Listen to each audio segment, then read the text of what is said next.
Now, unlike a lot of beekeepers that will move their colonies around and migrate into, let's say, the orange blossoms or the melons or into gallberry yards or to leave the state, these beehives are stationary. And they're stationary for a reason, because we want to keep this honey hyper-local, essentially to that 3-mile foraging radius. Now, what I'm left with is a flow that trickles on and off like a faucet with issues all throughout the first part of the year. Then we shut off into a dearth, and the only predictable part after that would be if the palms, with what the palms deliver. So I'm left with having to keep these colonies at maximum foraging strength, and that's what you're looking at. That's why I'm always looking to keep my numbers strong.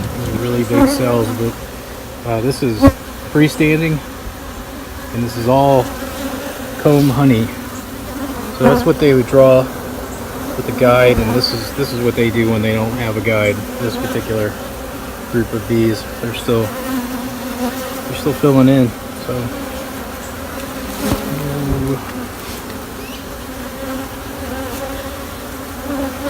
this side's better. As Mr. Killian was telling me, when they walk across this stuff, it's really their feet and walking across this over and over again that kind of make it darker. So if you pull at the right time, or if you move these up so they don't step on them all the time, excuse me, you'll get really nice white cappings. Of course, it does depend on your flow, what type of stuff you got going on, and your type of bees, but that's the idea. Okay, you can see that.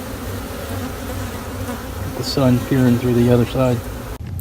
Now, ideally, you want your honey to have a moisture content of less than 18%.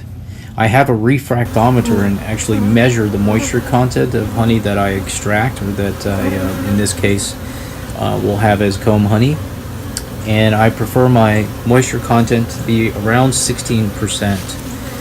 Here in Northeast Florida, we do have palm honey that occurs later in the year, and the moisture content is incredibly high, sometimes in the 20 percentile, and it needs to be reduced, otherwise it can ferment. Rule of thumb is 3/4 of the way capped when beekeepers start to look to extraction, but once again, you want to use a refractometer to get your best idea of what's taking place with your honey. Okay. Oh yeah, I forgot I did this. Here's another one with a gigantic popsicle stick across the top. These are deep frames, and this is all just comb honey, bulk comb honey, as some people would say. And they draw this particular bee. Man, the cells are just gigantic. See that? They're huge. That's bigger than a drone cell. I mean, just visually. I mean, they're gigantic cells. So that'll be interesting. They're filling it up right now, and okay.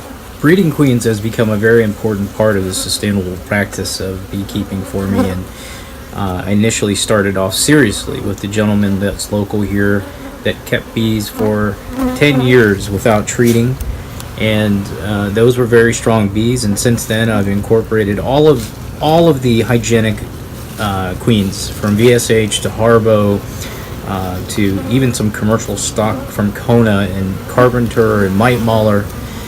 And I found that a couple seasons of open mating, and you start to see characteristics that are closer to home, and you start to see kind of like your selection methods go in a direction that is a little bit more predictable, because that's what you really want. You want to shoot for something. You want to have a goal, and you want to aim at it and try to hit whatever that goal is, execute that plan, and it seems to be working.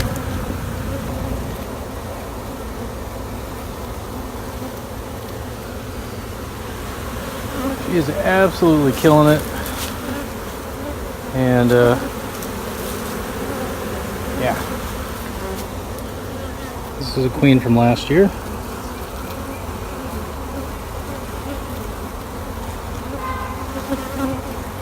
how much I appreciate this queen. I am letting her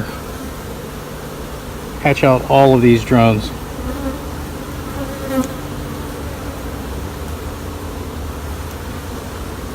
This side is already, for the most part, hatched out, but that was just chock full of them.